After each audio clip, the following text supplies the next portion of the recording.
শোনো, আজকে আমরা অণুজীবের ৩ নাম্বার ক্লাস।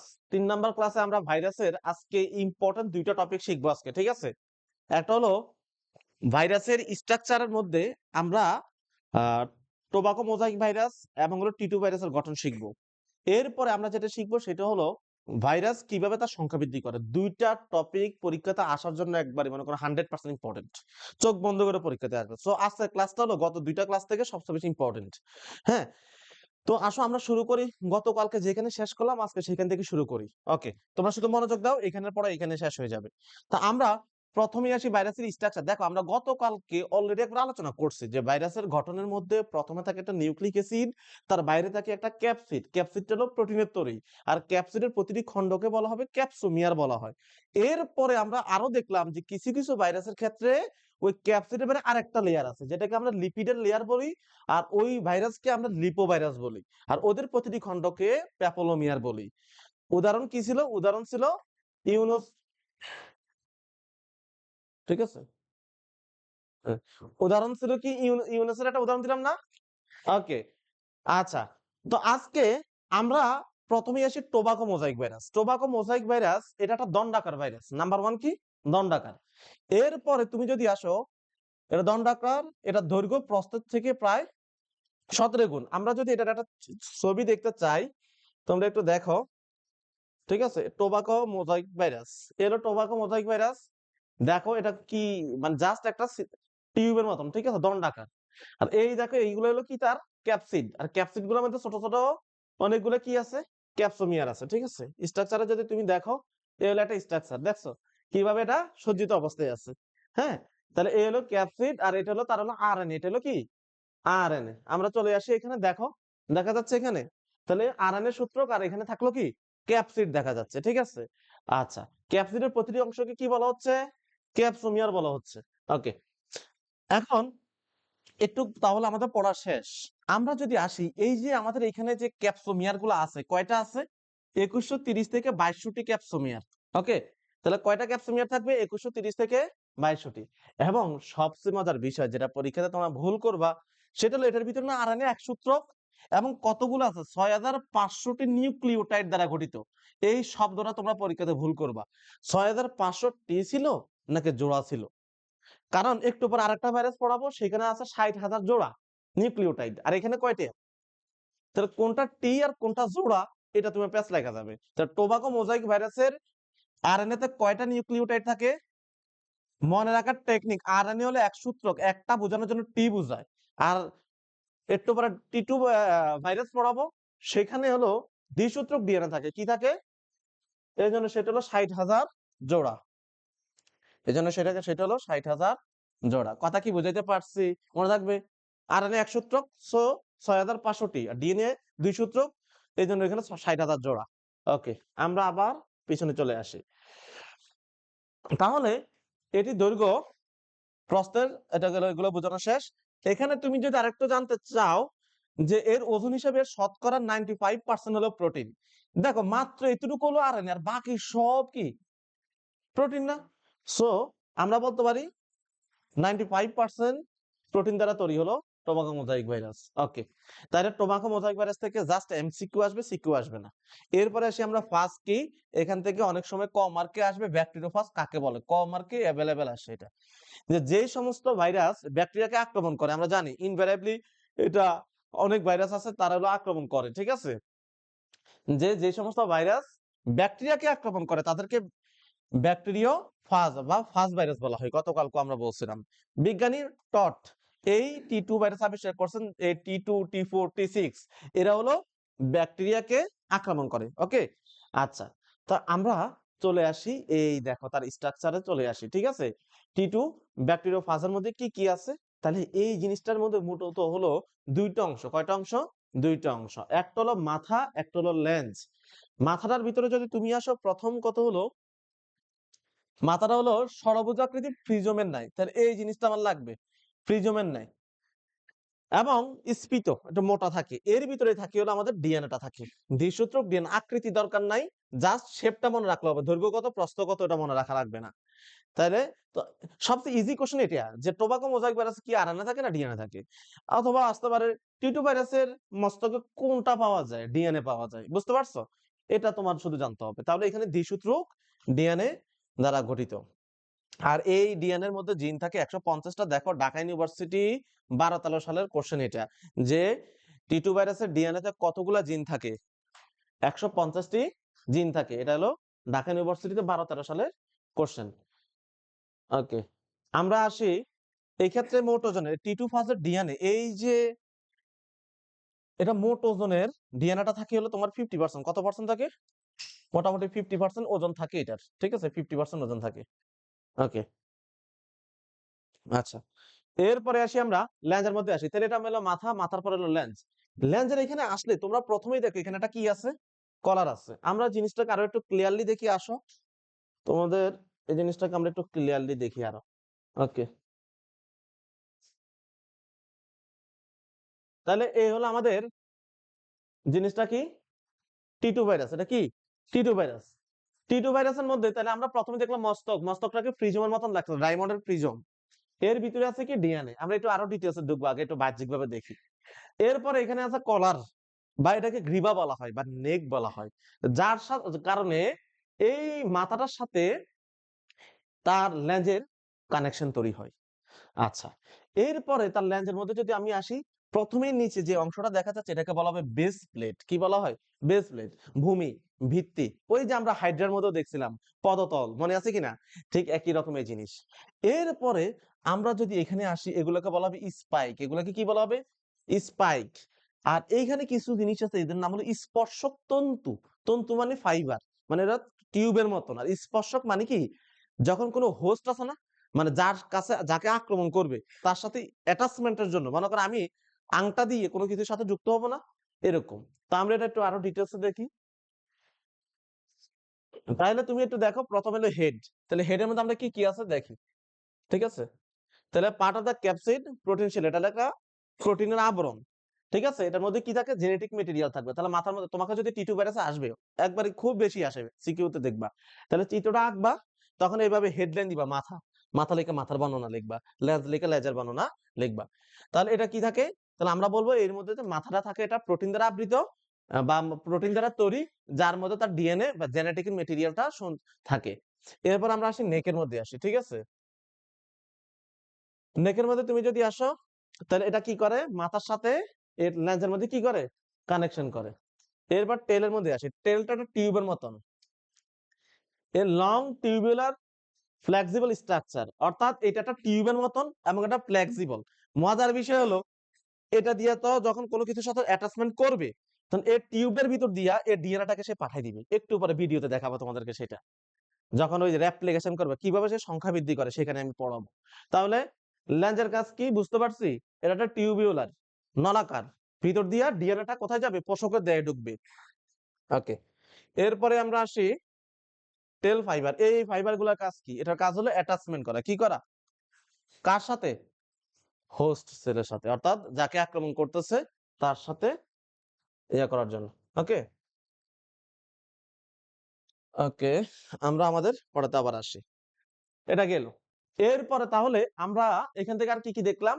তাহলে ল্যাঞ্জের কথাগুলো আমরা অলরেডি বলে দিলাম। ল্যাঞ্জের মধ্যে কি কি থাকে? ল্যাঞ্জের মধ্যে কোনো ডিএনএ আছে? না, এখানে কোনো ডিএনএ নাই, এখানে কোনো কি নেই। তোমরা পরীক্ষাতে আসলে এইটা আঁকবা, শুধু এই চিত্রটা আঁকবে, এটা আঁকা দরকার নাই, শুধু এটা আঁকবা, ঠিক আছে। ওই পাশেরটা আঁকবা। আর একটা বেস প্লেট আছে, কাটার মতো অনেকগুলো স্পাইক থাকবে, আর 6টি স্পর্শক। তাহলে কয়টি স্পর্শক? 6টি স্পর্শক। এটা জানবে তোমাদের, কয়টা স্পর্শক তন্তু থাকে? 6টি। আর একটা জিনিস লিখে রাখো, লাইসোজাইম এনজাইম। এই যে সে হোস্টের ভিতরে তার ডিএনএটা ঢুকাই দিবে, যদি ছিদ্র না করে তাহলে কি ঢুকাইতে পারবে? তাহলে লেখো লাইসোজাইম এনজাইম। এই ভাইরাস যে কোষে আক্রমণ করবে সেই কোষটাকে গলাবে কি দিয়া, ছিদ্র করবে কি দিয়া? এই লাইসোজাইম এনজাইম দিয়া। কোন এনজাইম দিয়া? Lysozyme enzyme. তাহলে লাইসোজাইম এনজাইম দিয়ে আমার ভাইরাসটাকে কি করবে? ভাইরাস হোস্ট সেলের মধ্যে এটা কি করবে? ছিদ্র করবে। ওকে, আচ্ছা। এর পরবর্তীতে আমি একটু আসি, এতে নিউক্লিয়াস কোডজিল এগুলো কিচ্ছু নাই, কারণ কি এরা তো কোনো অকোষীয় ভাইরাস, একটা কি অকোষীয়। ওকে, শেষ। আমরা এখন আসি কোভিড-19। কোথায় আসি? কোভিড-19। তো দেখো এই কোভিড-19 এটা একটা সার্স ক্যাটাগরির ভাইরাস। কি ক্যাটাগরি? SARS, SARS. সার্স মানে হলো সিভিয়ার একিউট রেসপিরেটরি সিনড্রোম। ঠিক আছে? কই গেল? Severe acute respiratory syndrome. অর্থাৎ সিভিয়ার মানে হলো মারাত্মক, একিউট মানে হলো কি হুট করে হঠাৎ করে মারাত্মক শ্বাসনালী সমস্যা। কথা কি বুঝতে পারছো? আস্তে আস্তে না, এটা হুট করে আক্রান্ত হয়েছে এবং মারাত্মক পর্যায়ে এমন ক্যাটাগরির একটা ভাইরাস। তো এই ক্যাটাগরির মোট করোনার আমরা মোট 4টা ক্যাটাগরি আবিষ্কার হইলো। কয়টা ক্যাটাগরি বা পাওয়া গেছে এই পর্যন্ত? 4টা। এর মধ্যে 3টা হলো জুনোটিক। 3টা হলো কি জুনোটিক। জুনোটিক মানে হলো যেই ভাইরাস বা যে রোগগুলো শুধু প্রাণী দেহকে আক্রমণ করে এদেরকে জুনোটিক ডিজিজ বলে। কি বলে? জু মানে হলো কি প্রাণী, জুনোটিক। ঠিক আছে? তাহলে 4টা আবিষ্কার হলো, তার মধ্যে কয়টা জুনোটিক? 3টা। তাহলে আমরা প্রথমে একটু খেয়াল করি, এটা 3D আমরা একটু পরেই দেখবো। করোনা ভাইরাসই গোত্রের। তাহলে করোনা ভাইরাস কোন গোত্রের? এটা এমসিকিউর জন্য। আমরা টোবাকো মোজাইক শেষ করলাম, টিটু শেষ করলাম, এখন হলো করোনাতে আসি। তাহলে করোনা ভাইরাসই দ্বিস্তরী লিপিড। তাহলে এইটা কিন্তু একটা গুরুত্বপূর্ণ জিনিস।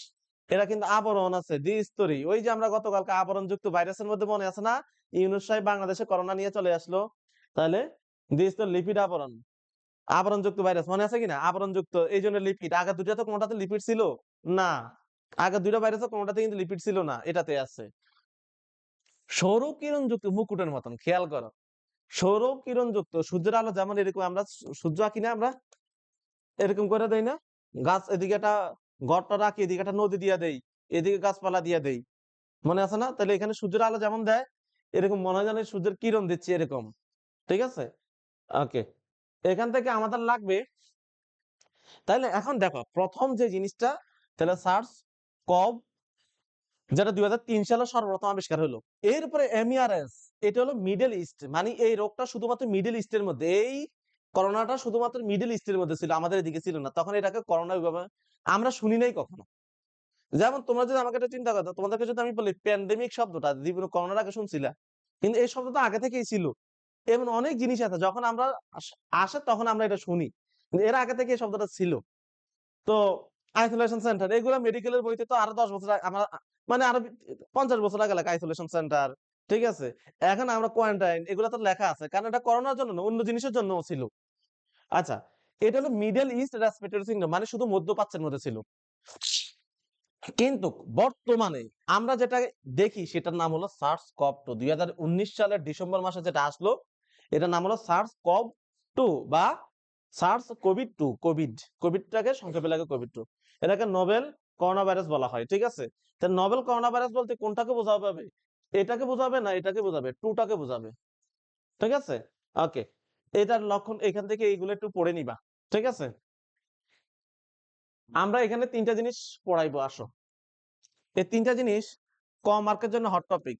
দেখো ইয়াতে ক মার্ক অনেক। এন্ডেমিক, প্যান্ডেমিক, এপিডেমিক, 3টা শব্দ। Endemic, pandemic, epidemic. যদি কোন রোগ কোন একটা সুনির্দিষ্ট দেশে বা ছোট্ট একটা অঞ্চলের মধ্যে থাকে, শুধু ওই দেশেই পাওয়া যায়, তখন তাকে বলা হবে এন্ডেমিক। বা কোন একটা শহরে পাওয়া যায়, যেমন নিপা ভাইরাস, এটা শুধু ফরিদপুর অঞ্চলে পাওয়া যায়, অন্য অঞ্চলে খুব কম পাওয়া যায়। এই জন্য এই নিপা ভাইরাসটাকে ফরিদপুরের জন্য এন্ডেমিক বলা হয়। আবার ময়মনসিংহ ওই অঞ্চলে কালাজ্বর নামক একটা রোগ হয়, ওটা হলো ওই অঞ্চলের এন্ডেমিক। এটা কি পুরো বাংলাদেশ হচ্ছে? আবার পাহাড়ি অঞ্চলে ম্যালেরিয়া হয়, তাহলে ওটা কি এন্ডেমিক।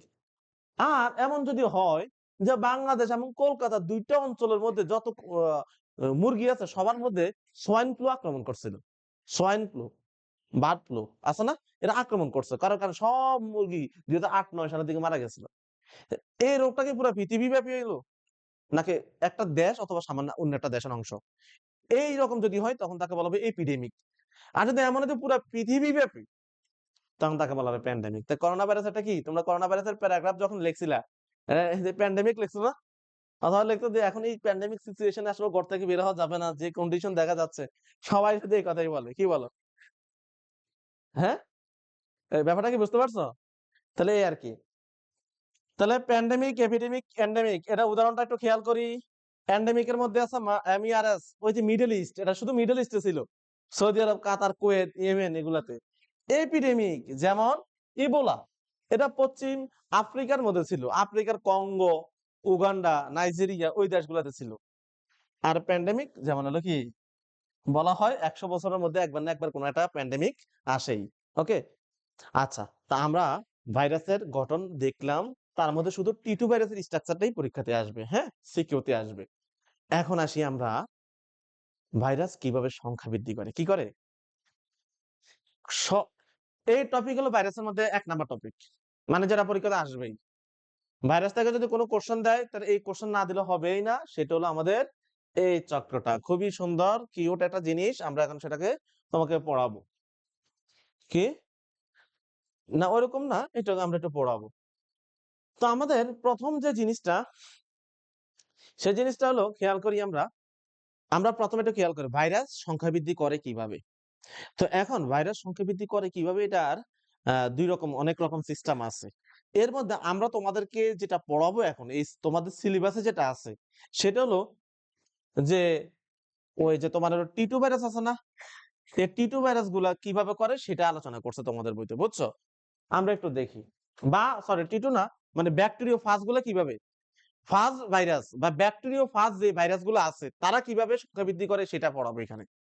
কোন ভাইরাসকে পড়াবো, ব্যাকটেরিয়া ফাজকে পড়াবো বা ফাজ ভাইরাসকে পড়াবো। ওরা আক্রমণ করবো কাকে, একটা ব্যাকটেরিয়াকে।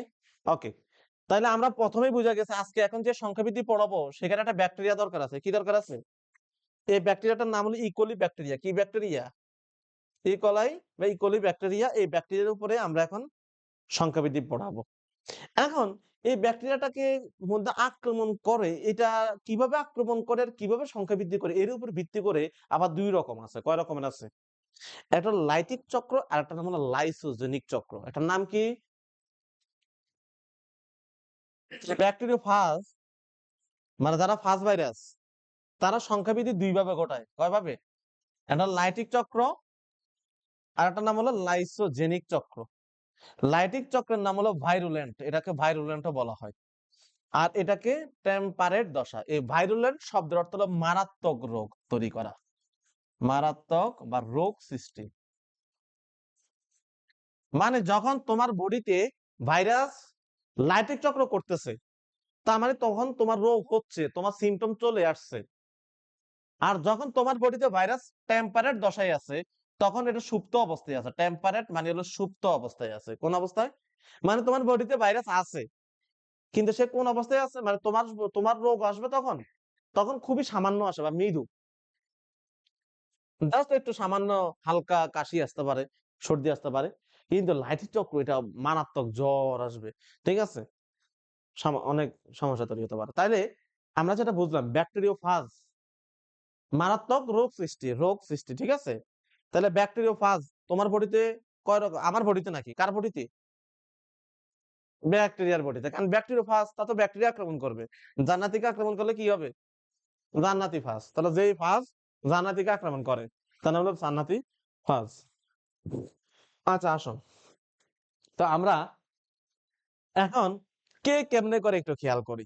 এই লাইটিক চক্রটা দেখো, টি সিরিজ যেমন টি2, টি4, টি6 এটা হলো লাইটিক চক্র করে।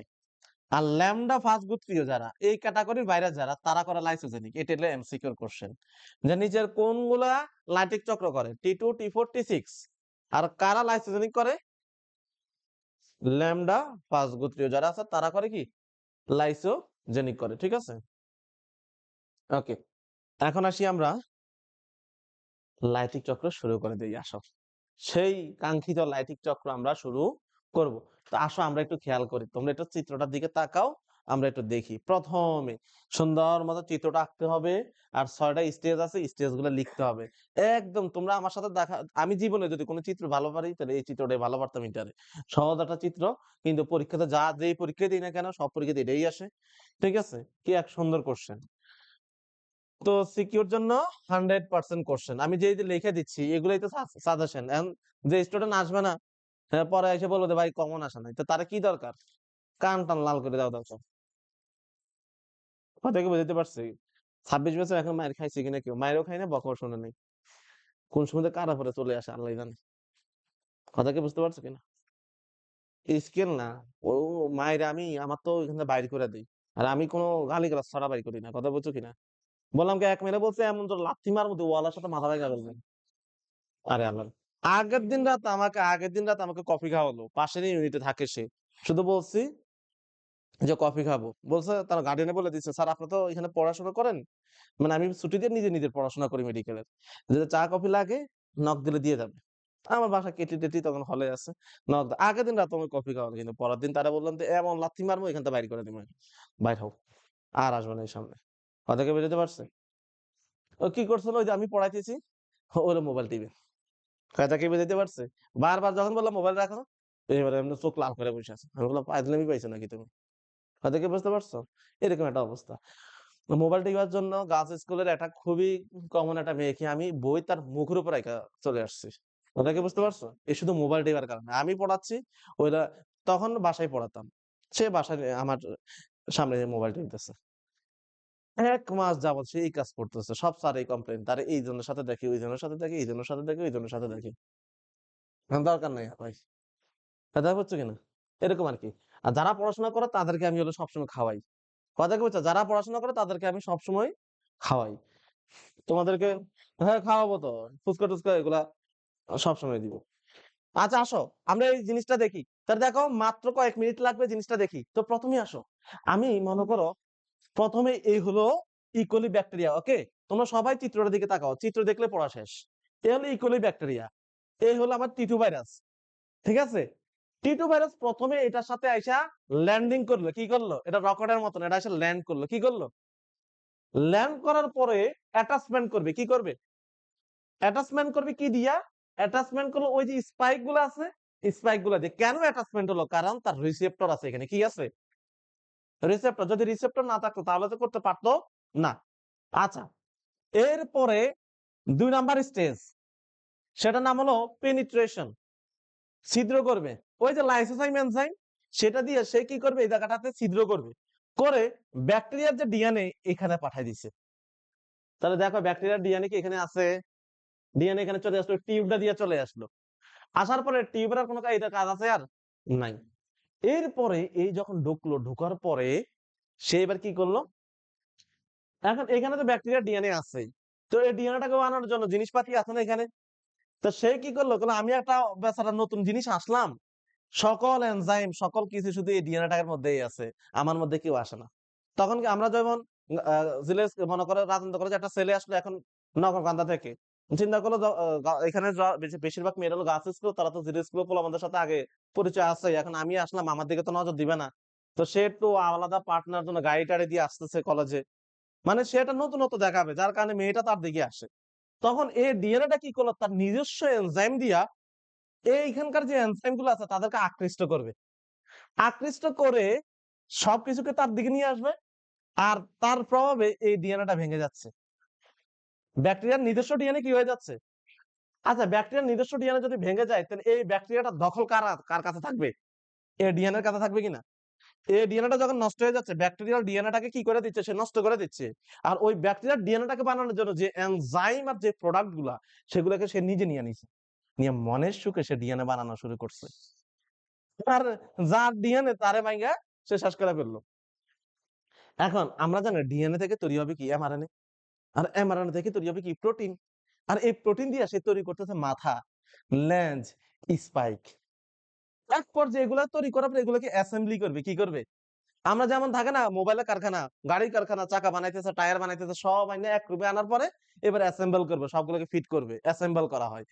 তো ১ম এ এই ডিএনএ টা সে অনেকগুলো বানালো। এই ডিএনএ থেকে তৈরি হবে কি? প্রোটিন। কারণ আমরা জানি প্রোটিনই হলো মেইন জিনিস। জীবনের ল্যাঙ্গুয়েজ, লাইফ অফ ল্যাঙ্গুয়েজ বলা হয় না? তাহলে এই প্রোটিন গুলা দিয়া সে এগুলাকে দিয়া এবার দেন কি করলো? আল্টিমেটলি সুন্দর কিছু কিউট ফার্স্ট ভাইরাস বানাই ফেললো। আচ্ছা ভাই, ঢুকছে একটা ডিএনএ, কয়টা ঢুকছে ডিএনএ? কিন্তু বানাই ফেলছে কতগুলা রে ভাই? অনেকগুলা, অনেকগুলা। এবং এক পর্যায়ে যখন বেশি হয়ে যাবে এরা মারামারি করবে না? তাহলে ব্যাকটেরিয়া এই কোষ প্রাচীরটা সেই ছিদ্র করে বের হয়ে চলে আসলো। এই যে ভাঙলো, এই ভাঙাটাকে বলা হয় লাইটিক। লাইটিক মানে ভাঙা। লাইটিক মানে কি? একদিক দিয়ে তার ব্যাকটেরিয়ার নিজস্ব ডিএনএ ভাঙলো, দুই দিক দিয়ে প্রাচীরটাও ভেঙে বের হয়ে আসলো। ওকে, আমরা একটা ভিডিও দেখি, আসো। ভিডিওটা খুবই সুন্দর একটা ভিডিও।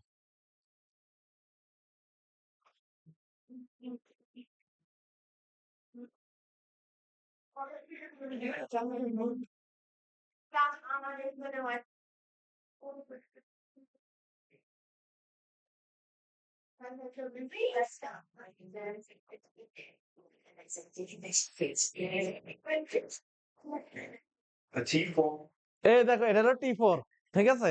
কিভাবে করে দেখো, একটু দেখো। Phage initiates infection of an E. coli bacterium by recognizing cell surface receptors of the host with its long tail. এই দেখো, রকেটের মতন আসতেছে। এই দেখছো, তাহলে ল্যান্ড করছে, ঠিক আছে? ল্যান্ড করার পরে এখন কি অ্যাটাচমেন্ট, ওই স্পর্শক তন্তুগুলা দিয়ে দেখো, এই রকেটের মতন, দেখছো? Binds to the E. coli cell surface. এই দেখছো, Changes formation ওই টিউব বাইর করতেছে ডিএনএটাকে পাঠানোর জন্য, ঠিক আছে?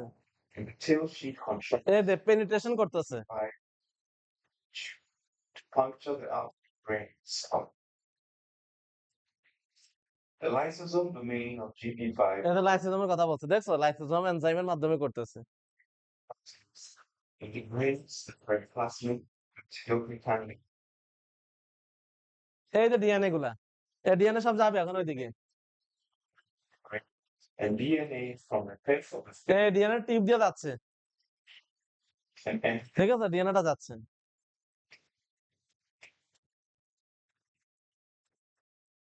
life and the The host cell bursts open and injects the newly built viruses into the environment, এক পর্যায়ে দেখছো, সে ঢুকার পর কতগুলো বানাইয়া ব্যাকটেরিয়াকে মাইরা সে বেড়ে চলে আসলো।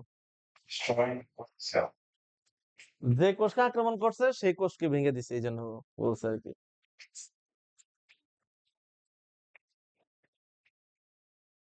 তাহলে কি ব্যাপারটা কি বোঝা গেছে? জীবনে কোনোদিন ভুলবা কোনোদিন, বলো? ভাই লাইটের চক্র আসলে বানাই তো লেখা যাবে। অ্যাটাচমেন্ট ল্যান্ডিং হয়েছে, অ্যাটাচমেন্ট হইলো, ডিএনএ ঢুকালো, ডিএনএ অ্যাপ্লিকেশন করলো, প্রোটিন হলো, প্রোটিন গুলো দিয়া বিভিন্ন রকম মাথা টাথা হলো, মাথা টাথা যুক্ত হলো, বের হয়ে চলে আসলো। কি সহজ না? আচ্ছা, একটু, হ্যাঁ। আর তুমি একবার বইটা রিডিং দিলে, আমি যে কথাগুলো বলছি সব বইতে আছে, একবার বইটা পড়ে নিলে সুন্দর বা পারবা।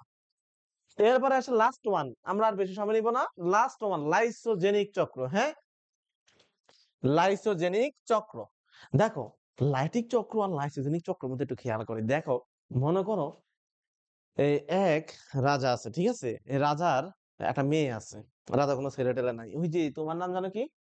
তুমি, তোমার নাম কি? তুর্য। তুর্য কি করছে? তুর্য হলো, মনে করো, কোনো মানে কোনো মানে দরিদ্র, একবারে দরিদ্র। সে অনেক সুদর্শন ছিল। সে রাজার দরবারে এসে কাজ করার করতে করতে এক পর্যায়ে রাজার বিশ্বস্ত হয়ে গেছে। রাজার এক বিপদে সে তার জীবন, রাজার জীবন বাঁচাইছে, কারণ তাকে তার পছন্দ হয়ে তার মেয়ের সাথে বিয়ে দিয়ে দিছে। বাহ! তার মানে বিয়ে দেওয়ার কারণে এখন রাজার সম্পত্তি সব কে পাবে? সে পাবে না? আচ্ছা, রাজারে কি সে মারছে, নাকি না মাইরে সে সম্পত্তি পেয়ে গেছে? এবার সে বিয়ে টিয়ে করলো, বিয়ে টিয়ে করে তার সন্তান টন্তান হইলো। ও, বিয়ে তো অলরেডি হয়েছে। এবার তার সন্তান টন্তান হইলো, আলটিমেটলি সে রাজার সাথে, শ্বশুরের সাথে তার কি হলো, ঝগড়া লাগলো। ঝগড়া রেখে বলে, আমি আপনার থাকবো না। কিন্তু ওই যে মেয়েকে বিয়ে দিছে, মেয়ের সম্পত্তির অর্ধেক তো সে পাবেই, মেয়ের সম্পত্তি তো সে পাবেই। সে আলাদা হয়ে গেছে, কিন্তু সম্পত্তি তো সে কি হবে? পাবেই না। তার মানে দেখো, কোনো ক্ষতি না করেও সে তার নিজের ফায়দাটা কি করে নিছে, পাইছে, সম্পত্তির মালিক হয়েছে কিনা। ঠিক এখন এই লাইসোজেনিক চক্রটা হলো ঠিক একই রকম। দেখো, এখন আসো আরেকটা কথা। রাজা, আগে তো রাজাদের বিভিন্ন যুদ্ধ হতো, যুদ্ধের মাধ্যমে বিভিন্ন অঞ্চল তারা জয় করতো। এখন রাজা করা যুদ্ধ, অঞ্চল জয় হয়, কিন্তু আলটিমেটলি রাজা মরে গেলে এগুলো সব কার? অথবা রাজাদের যুদ্ধ জয় হচ্ছে, যত অঞ্চল বাড়তেছে সব আলটিমেটলি কিন্তু তারই। এখন ব্যাপারটাকে ইনডিরেক্টলি এইভাবে একটু চিন্তা করো। এই হলো একটা ব্যাকটেরিয়া, এই ব্যাকটেরিয়ার মধ্যে এই ভাইরাসটা আক্রমণ করলো, ঠিক আছে? আক্রমণ করার পরে আমাদের প্রথমত ডিএনএটা আবার ঢুকলো, ঠিক আছে? ডিএনএ ঢুকলো, ডিএনএ ঢোকার পরে ওই যে সে আসলো, আসার পরে ব্যাকটেরিয়ার ডিএনএ আর ভাইরাসের ডিএনএ দুইজনে একসাথে যুক্ত হয়ে গেল প্রোপাস। কথা বলছো না? শ্বশুর আর জামাই একসাথে হয়ে এবার রাজত্ব চালাইতেছে। তাহলে আমাদের প্রোপাস হলো। ব্যাকটেরিয়া খেয়াল করে নাই, ব্যাকটেরিয়া তো জানে না ভাইরাসের ডিএনএটা দিয়ে আমাদের শয়তানের হাড্ডি। প্রোপাস করে ফেললো। মানে ব্যাকটেরিয়া তো ব্যাকটেরিয়া মনের মতন তার সম্পত্তি অর্জন করা, দ্যাট মিন্স ব্যাকটেরিয়ার মতন সংখ্যাবদ্ধ, মানে ব্যাকটেরিয়া দ্বিবিভাজন প্রক্রিয়ায় বংশবৃদ্ধি করে বা তার সংখ্যা বাড়ায়। তাহলে ব্যাকটেরিয়া মনের সুখে তার দুই বিভাজন করলো, ভিতরে ভিতরে তার ডিএনএটাও কি হয়ে গেল, আলটিমেটলি কি ভাইরাসটাও দুটো হয়ে গেল না? দেখছো, হইলে ব্যাকটেরিয়া তার কি ভিতরে ওই যে ভাইরাসের ডিএনএ আর ব্যাকটেরিয়া ডিএনএ একসাথে, এই জন্য ব্যাকটেরিয়া দুটো হওয়া মানে ভাইরাসও দুটো হয়ে গেল। এরপরে যখন দেখলো যে না, একসাথে আর থাকা যাবে না, একসাথে আর, তখন ভাইরাসের ডিএনএ আলাদা হয়ে গেছে, ব্যাকটেরিয়ার ডিএনএ আলাদা হয়ে গেছে। কিন্তু যা হওয়ার তা তো হয়ে গেল, এদিকে আর একটা ডিএনএ, ভাইরাসের ডিএনএ, তাহলে একটা থেকে অলরেডি কটা পেয়ে গেলাম, দুইটা। এক পর্যায়ে এটা দেহ থেকে বেরিয়ে আসবে, বেরিয়ে আইসা সে এটা দিয়ে বিভিন্ন রকম ভাইরাস তৈরি করবে। কি তৈরি করবে? ভাইরাস তৈরি করবে। এখান থেকে ১ নাম্বার, এটা সিকিউতে আসে না, শুধু ক নাম্বারের জন্য লাগে। এখান থেকে তোমার প্রথম কোশ্চেন, প্রোফাজ কাকে বলে? প্রোফাজ কাকে বলে? বলবো যে ভাইরাসের ডিএনএ এবং ব্যাকটেরিয়ার ডিএনএ, ভাইরাসের ডিএনএ ব্যাকটেরিয়ার ডিএনএ একসাথে থাকাটাকেই আমরা কি বলি? প্রোফাজ। ঠিক আছে?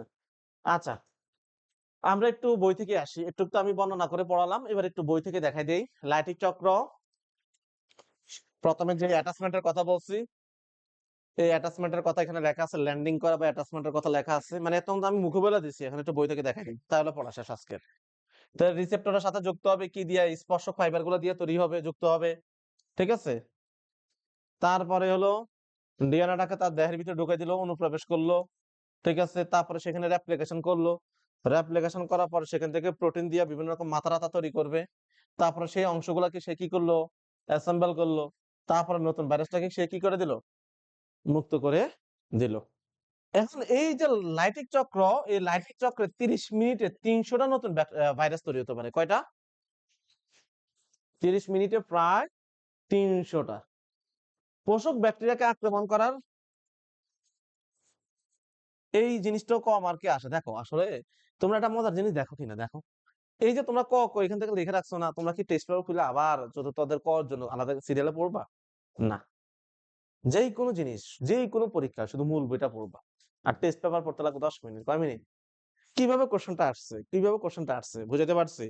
গাদা স্টুডেন্ট ক নাম্বার পড়ে আলাদা, খ মার্ক পড়ে আলাদা, গড়দবদল। বই পড়বো, এমসিকিউ কমপ্লিট, ক কমপ্লিট, খ কমপ্লিট, সবই কমপ্লিট।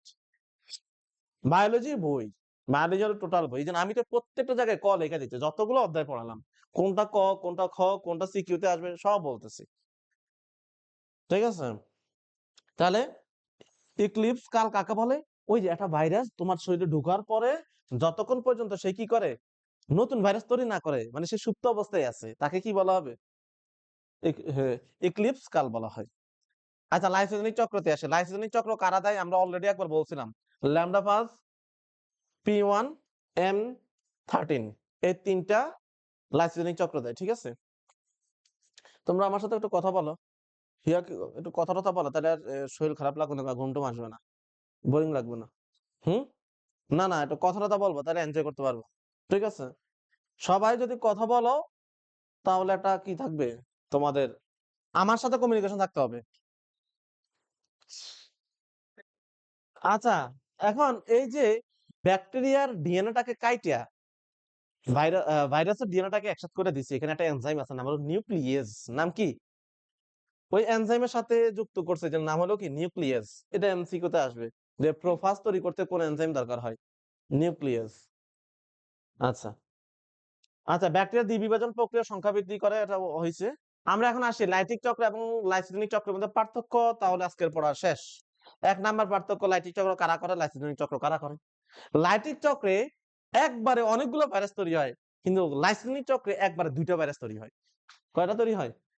২টা। কই লেখা আছে? এই তো এখানে ২টা, এখানে অনেকগুলা। এরপর আরেকটা কথা বলা যায় কিনা, লাইটিক চক্রে মূল নিয়ন্ত্রণ থাকে ভাইরাসের উপরে, আর লাইসোজেনিক চক্রে নিয়ন্ত্রণটা থাকে কার উপরে? ব্যাকটেরিয়ার উপরে থাকে না? কারণ ব্যাকটেরিয়া শরীরে ঢুকছে, ব্যাকটেরিয়া ডিএনএ তো আর মারা নাই, এই জন্য ব্যাকটেরিয়ার উপরে কি থাকে? রাজার উপরে তো মূল দায়িত্ব। আর এখানে তো আগের ২ কে ডিএনএ মারা ফেলছে। কি তুর্য, কি বুঝতে পারছো? এখানে প্রোফাজ কি গঠিত হয়, লাইটিক চক্র তো গঠিত হয় না, এখানে গঠিত হয়।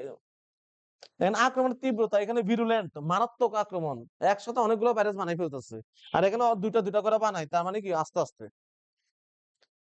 এখানে পূর্ণাঙ্গ একদম খাইয়া-দাইয়া রেডি-টেডি হইয়া তারপরে লাঠি চক্রে ভাইরাসটা বের হয়। আর ওই লাইসোনিন চক্রে অনেক সময় ডিএনএ টাই বের হইয়া যায়। পরে ডিএনএ থেকে আল্টিমেটলি হয়। হ্যাঁ, এই কথাটা এখানে লেখছে। এখানে টি সিরিজ, এখানে ল্যামডা সিরিজ। আশা করি তোমরা বুঝতে পারছো। সো আজকে এতটুকুই থাকুক। তোমরা বাসায় যেয়ে পড়া দেখো যতটুক পড়ালাম ওটুক সময় অল্প লাগলেও কিন্তু বাসায় যেয়ে একটু রিডিং পড়বা, ঠিক আছে? হ্যাঁ। এটা কিছু ক্ষেত্রে বাইরে হতে পারে, ভিতরেও হতে পারে। ২ ক্ষেত্রেই হতে পারে। তবে লাইটিং চক্র সবসময় ভিতরে হবে। ঠিক আছে? এখানে যে চিত্রটা সেটাতে দেখানো আছে ভিতরে হইছে। ঠিক আছে? কিন্তু আবার বাইরেও হতে পারে। ২ জায়গায় হতে পারে। ওকে? ওকে।